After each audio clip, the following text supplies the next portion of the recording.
हमारे हाफिज कारी अनवार अशरफ साहब ने उसी खिदमत के तहत, उसी खिदमत दीन का जज्बा लेकर सबसे पहले तो उन्होंने लड़कियों का स्कूल खोला जो अल्हम्दुलिल्लाह अच्छे तरीके से चल रहा है। अब फिर उन्होंने मजीद हिम्मत करके इस्लामी इंग्लिश मीडियम स्कूल को भी चलाने का उन्होंने अज़्म मुसम्मम कर लिया और साथ ही साथ उन्होंने इंग्लिश मीडियम से पहले लफ्ज़ इस्लामी लगा दिया। ये जहां तक मेरा नाक़िस ज़हन काम कर रहा है वो इस वजह से कि आज के ज़माने में हम और आप देखें स्कूल और कॉलेज में पढ़ने वाले हमारे इस्लामी भाई और बहन जब स्कूल और कॉलेज चले जाते हैं तो सब मुतलकुल अनान हो जाते हैं, मज़हब इस्लाम की तालीमात को अपने पस्ते पुश्त डाल देते हैं और फिर महरम गैर महरम की कोई तमीज़ नहीं रखते और नतीजा ये होता है, मामला यहाँ तक पहुँच जाता है कि आज जिस बच्ची को आपने बड़े नाज़ो नखरे से पाला पोसा, आपने उसके लिए अपने मुस्तकबिल के लिए बहुत सुनहरे ख्वाब देखे, लेकिन एक वक्त ऐसा आता है कि हमारी वो बहन, हमारी वो बेटी हमारे तमाम आरज़ू को पे पानी फेर कर एक गैर मुस्लिम के साथ वो राह फेरा अख्तियार कर लेती है। इन्होंने सोचा वही दर्द लेकर कि अगर इंग्लिश मीडियम के साथ साथ अगर इस्लामी तालीम भी दे दी जाए तो हमारी बच्चियां जहां पर साइंस और जोग्राफिया की तालीम हासिल करेंगी, वहीं पर मजहब इस्लाम की तालीमात से जब वाबस्ता हो जाएंगी तब उसे महरम गैर महरम का पता चलेगा, जायज़ और नाजायज़ के बारे में उन्हें मुकम्मल तौर पर एहसास हो जाएगा। मजहब इस्लाम की तालीमात से वो खुद को जब वो आरास्ता कर लेंगी तब फिर वो किसी गैर महरम के सामने बैठने से भी हिचकिचाएंगी, बात करना तो बहुत दूर की बात है।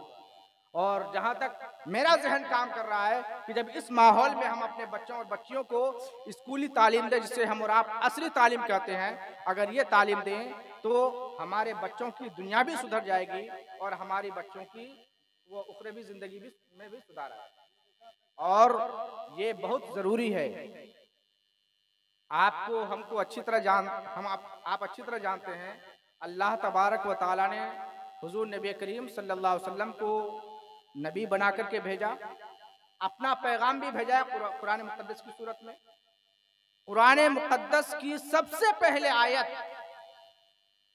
जो नाजिल हुई वो इबादत के जरिए से नहीं कि तुम अल्लाह की इबादत करो। हजरत इधर नहीं वो ये नहीं, ये खुतबे झींगा कट्टा तशरीफ लेके आ गया वो। वाह वाह, देखिए अब देखिए आप और हम खुश नसीब हैं कि इस स्टेज पर एक से एक नाबगैर रोजगार हस्तियां तशरीफ फरमा हैं जिनकी शिरकत ही किसी प्रोग्राम की कामयाबी की जमानत बन जाती है।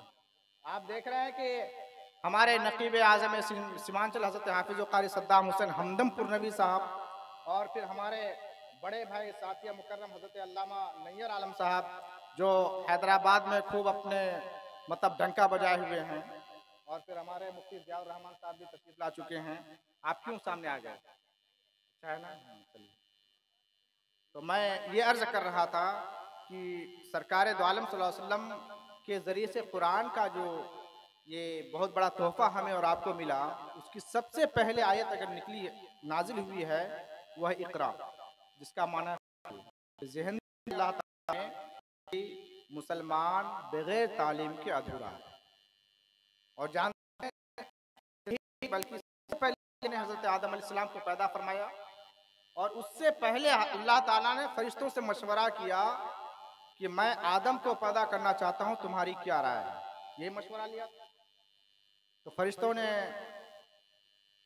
यही अर्ज किया था बारगाह इलाही में कि तू ऐसी मखलूक को आबाद फरमाना चाहता है जो आपस में खून रेजिया करेंगे, फितना और फसाद फैलाएंगे। अल्लाह जो जानता हूँ। उसके बाद फिर अल्लाह तबारक व तआला ने हज़रत आदम को तमाम फरिश्तों पर फजीलत दी। क्या? व अल्लमा आदम अल अस्माअ कुल्लहा, अल्लाह तबारक व तआला ने हज़रत और फिर फरिश्तों को जमा किया और नाम पूछने लगे। कोई फरिश्ता जवाब ना दे सके। जब हज़रत आदम अलैहिस्सलाम को से पूछा गया तो चूंकि इल्म दे ही दिया गया था, आपने फट पर तमाम चीज़ों का इल्म बता दिया। तब अल्लाह ने फरमाया मैंने तुम्हें नहीं कहा था कि मैं जो जानता हूं तुम नहीं जानते हो। तो गोया कि हजरत इंसान को अल्लाह तबारक व तआला इल्म व तालीम याफ्ता ही इंसान अल्लाह तबारक व तआला की बारगाह में महबूब है।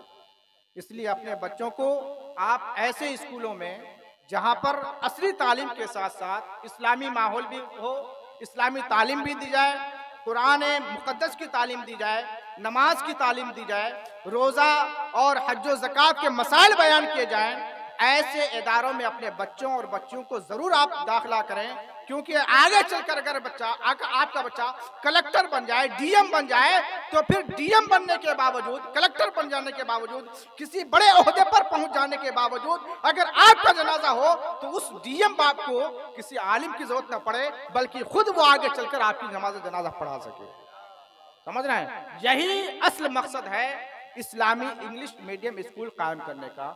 इसलिए हम आप तमाम लोगों से करेंगे, हज़रत कारी अनवार साहब मजहब इस्लाम तबलीग का ये तालीम इदारे खोलकर वो जिम्मा लिया है, तो अब हमारी और आपकी जिम्मेदारी ये है कि अल्लाह ने इरशाद फरमाया तावनु अलल बिर्रि वत तक़वा वला तावनु अलल इस्मि वल उद्वान, भलाई और नेकी काम में अपने भाई की मदद करो, बुराई के कामों में मदद न करो। उन्होंने बेड़ा, अब हमारी और आपकी जिम्मेदारी ये बनती है कि हम अपने बच्चों को उनके स्कूल, हम अपने बच्चों की में दाखिला करके हम उनकी हौसला अफजाई करें, ताकि दोनों तरफ से, क्योंकि अल्लाह के रसूल ने ये नहीं इरशाद फरमाया मर्दों ही पर, आलिमों ही पर जिम्मेदारी है मजहब इस्लाम की तबलीग करने की, नहीं, बल्कि अल्लाह के रसूल ने फरमाया बल्लिगु अन्नी वलो आया। कोई भी हो सकता है, आलिम भी हो सकता है, गैर हो सकता है, लेकिन दोनों का अलग अलग। आलिम अपने इल्म दीन के जरिए से मजहब इस्लाम का आलिम वो तबलीग करेगा, एक अल्लाह से दौलत दिया वो माली ताउन करके अपने बच्चों का दाखिला करा के वो इस्लाम की तरबियत व इरशाद के हिस्सेदार बन सकते हैं। अल्लाह तबारक व तआला इस इदारे को दिन दोनी रात चौगुनी तरक्की अता फरमाए, बामे रोज तक पहुँचाए, और यहाँ के अराकीन, यहाँ के असातिज़ा, यहाँ के मुहब्बीन को अल्लाह तबारक व तआला जज़ाए खैर अता फरमाए। इन्हीं चंद जुमलों के साथ अस्तग़फिरुल्लाह रब्बी मिन कुल्लि ज़ंबी व तूबु इलैहि। अस्सलामु अलैकुम।